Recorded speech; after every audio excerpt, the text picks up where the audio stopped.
오늘은 역학의 발전사에 대해서 한번 우리 같이 공부해 보는 시간을 갖기로 하겠습니다.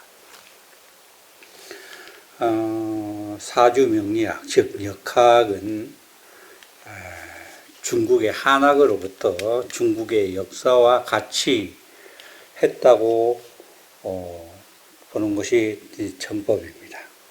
중국으로부터 고대 중국으로부터 발전되어 나온 주역뿐만 아니라 지금 이 시대의 사주명리학으로 자리매김하기까지 그 과정, 발전 과정은 전부 중국의 역사라고 해도 틀림이 없습니다. 중국의 역사는 우리가 이제 고대사, 상고사, 족고대사 이렇게 중국의 역사를 알아보면 하운주 사망시대를 거쳐서 전국시대라고 하죠. 춘추 전국시대 이렇게 칭하고, 그 외에도 참 중국의 역사는 아주 정말 깊습니다. 그런데 그 발전돼 나오는 과정에서 이 역학이 얼마만큼 중요한 역할을 한 것인지에 대해서 오늘 생각해 보겠는데, 그 중국의 역사가 이제 주나라 나라에 각 나라마다 통치자가 있었고, 통치하는 데 있어서 이 사주 역학이 얼마만큼 지대한 역할을 했는지에 대해서 그 각 시대의 그 인물들을 보면 우리가 쉽게 알 수 있어요. 그 하원주 시대부터 주나라 이제 때 문왕이 가장 자기가 신봉하고 참모로서 신뢰를 가지고 나라를 백성을 다스리는 데에서 가장 도움을 받은, 즉 책사라고 그러죠. 책사. 그 책사는 우리가 강여상이라고 하는, 이제 여상이라고 그래요.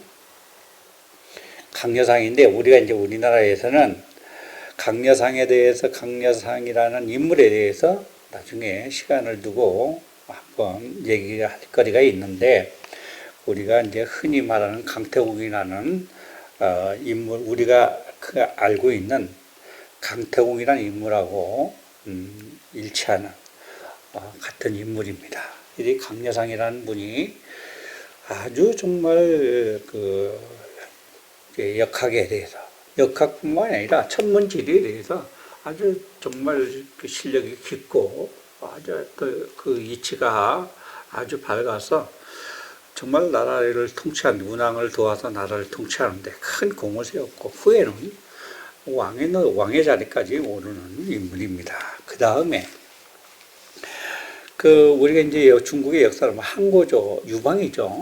유방이 나라를 통치하는데, 우리 가장 또 유방을 도와서 근거리에서 늘 정말 통치하는데 큰 역할을 한 장량이라는 사람이 아주 정말 학문에 또 도예가 깊었습니다. 그리고 또 청나라의 왕인 유비, 우리가 아는 삼국지에 나오는 유비죠. 유비는 우리가 이제 제갈량이라는 사람, 제갈공명이라고 그러죠. 호가 공명이니까 제갈량이라는 사람을 이제 우리가 삼고초려라는 말이 있는데, 3번씩이나 찾아가서 아주 정말 애원하다시피 해서 데려온 사람이다. 자기 사람을 만드는 거죠. 그래서 삼고초려가 이제 그때 생긴 말인데, 실상은 삼고초려, 글쎄요, 2번, 우리가 이제 그 유사를 보면, 한 번, 2번 갔을 때는, 2번까지 갔을 때는 제갈량이 마침 출타 중이라서 없었다고 그래요. 근데 3번째 가서 만나서 이제 서로 의기투합이 돼서 나중에 같이 나라를 통치하는데 같이 했는데, 그렇고 그 다음에 유비 시대를 지나서 보면 명나라는 어때요? 명태조. 명태조는 누가 했냐? 주원장이죠. 주원장을 가장 근거리에서 정말 그 주원장이 정말 지략을 도움을 받는 사람, 그 사람이 누굽니까? 육이라는 사람이에요. 이제 우리 이제 사주 역학에 대해서 공부를 하다 보면 이 사람의 호는 이제 백원이라고 그래서 유백원이라고 그러는데 우리 이 사람이 그 명리학, 사주학의 3대 보석인 적전수, 연애작병, 궁토보감 이런 책 중에 하나인 그 적천수를 만드는 저자라고 그래요. 근데 이제 그것은 후에 말이 많아요. 사실은 유백운이라는 사람이 그 주원장을 도와서 그 수많은 전쟁을 통해서 통일을 하는데, 나라를 통일을 하는데, 그런 와중에 무슨 책까지 정말 이치가 깊은 책까지 만들었겠느냐 하는 그런 의구심들을 좀 근거 있는 의구심을 갖게 되죠. 그 다음에 우리나라 이제 명태조를 지나서 우리나라 때 보면 어떻게 돼요? 우리나라는 고려 태조가 누굽니까? 왕건이죠. 왕건을 도운 사람 왕건의 가장 책사 노릇을 한 사람은 도성국사라고 그래요. 그 다음에 조선 태조는 누구예요? 조선 이성계죠. 이성계 책사는 도성국사가 아니라 무학대사라고 그러죠. 무학대사가 아주 정말 왕의 그 궁터, 서울 궁터도 천문지리에 밝아서 그 터도 잡아주는 그런 역할도 했고 아주 정말 그런 지금 나라의 통치 의례를 쭉 보면 나라에 큰 일을 하는 사람들을 뒤에 보면 반드시 그런 유명한 책사들이 있는데 그 책사들은 한결같이 학문에 깊고 또 천문지리에 아주 정말 깊이가 깊어서 이렇게 도통했다고 우리가 알 수 있을 정도로 굉장히 정말 유능한 사람들입니다. 그래서 이제 이 사람들이 다 통치에 그 사주 명리학을 역학을 반드시 나라의 통치에도 접목을 해서 세상사를 다스려 나갔다는 것을 우리가 알 수 있어요. 그만큼 역학이라는 건 인간 생활에 있어서 떠날 수 없는 것이죠. 근자에 들어서 우리나라 박정희 대통령 같은 경우는 풍기도인이라고 그러는데 정확하진 않아요. 그리고 윤치영이라는 사람이 이렇게 옆에서 많이 도왔다고 그럽니다. 그 뒤에 지금 근자에 이르러서 이제 일제시대 이후부터는 사실은 일본 놈들이 우리 한국의 그런 학문 같은 거 아주 말살 정책을 했어요. 그래서 그런 것 자체를 아예 그냥 금기시해버리고 그래서 맥이 끊겨버렸죠. 그래서 이제 새롭게 암암리에 이렇게 이제 발전되어 나온 게 근자에 이런 역학입니다. 그 역학에 대해서 옛날에 한 가지 재미있는 이제 미담이 아니라 사담이라고 할까요? 그 유비가 명태조를 도왔던 책사를 노릇했던 유기가 천하를 통일하고 나서 이제 세상을 좀 유람하는 그런 때에 어느 산에 가서 이르러서 절이 있어서 절에 들어가서 하룻밤을 묵게 됐어요. 그런데 새벽에 일어나니까 닭이 오는 거야.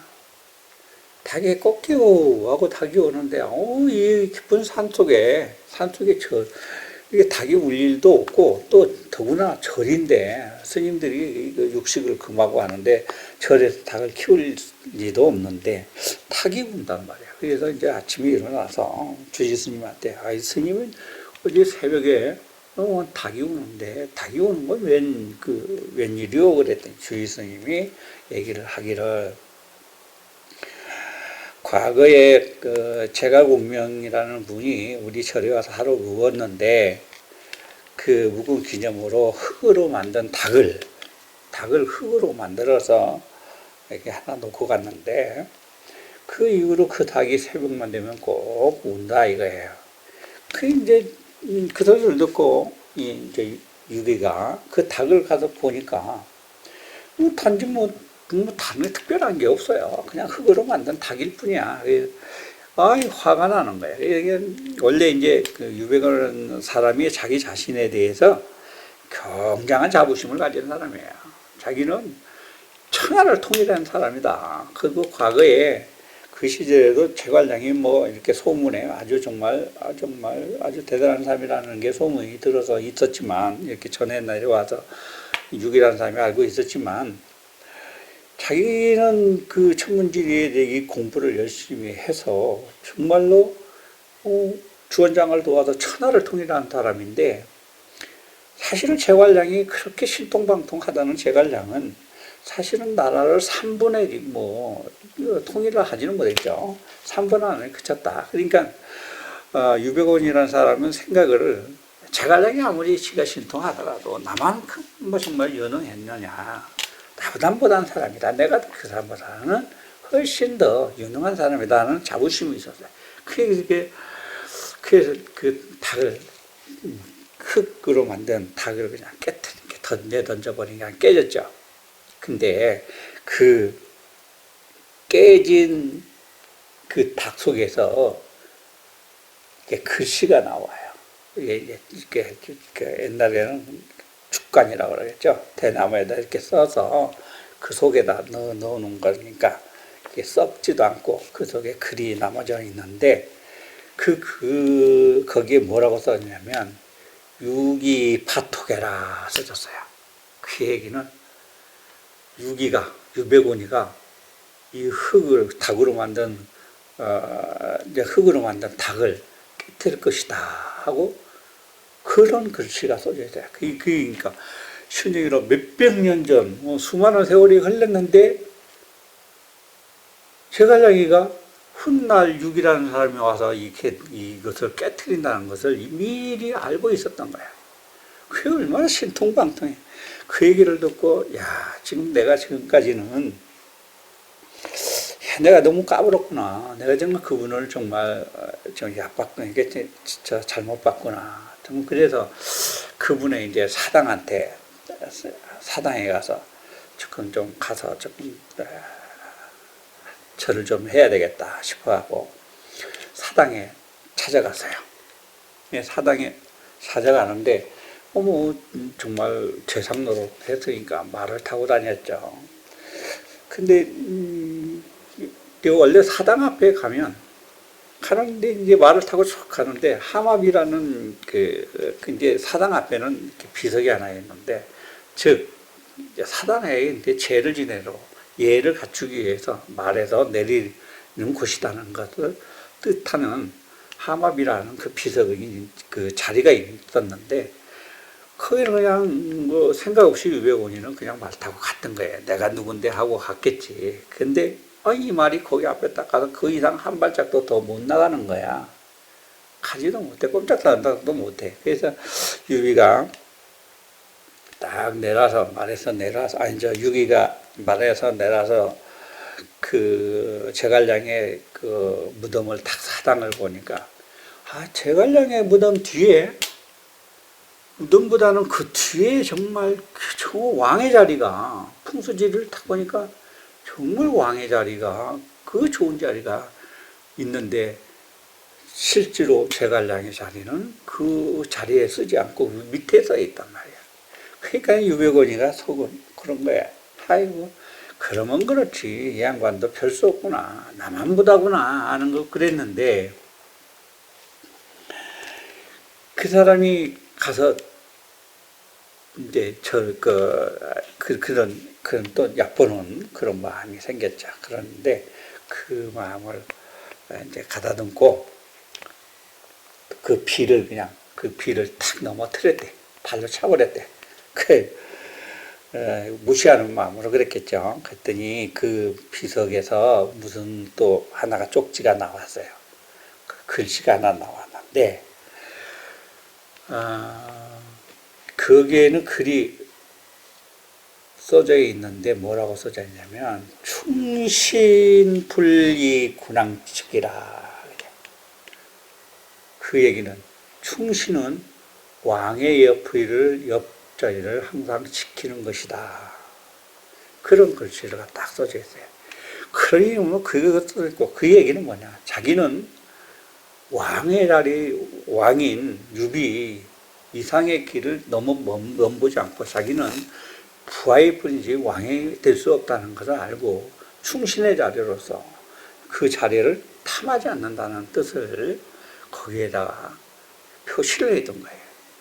야, 그걸 보니 얼마나 유기가 정말 기가 막히게 그 감탄하는 마음으로 야, 정말 이분 정말 제갈량 이분은 정말 대단하시구나. 딱 그런 생각이 들어서 거기서 유기가 한마디 딱 또 말을 합니다. 유사일에 전무후무 제갈 무후라. 그래. 세상이 생기고 난 후에 앞에도 그렇고 후에도 그렇고 제갈량 많은 사람은 없을 것이다 라고 유기가 글을 남겼어요. 그만큼 제갈량이라는 사람이 정말 미래를 내다보는 그 현자로서의 능력은 아주 우수했던 것이고 그것을 또 잘 이해하고 받드는 또 하는 유기도 영유기 역시도 사실은 정말 뛰어난 인물은 틀림없고 그래서 그분이 남긴 적천수라는 글을 남겨서 오늘날에 역학하는 사람들이 반드시 익혀야 하는 그런 책을 남겨서 왔어요. 보서라고 합니다. 보물 같은 책. 그런 역사가 있었어요. 지금까지 방담으로서 재미있는 얘기를 한번 해봤습니다.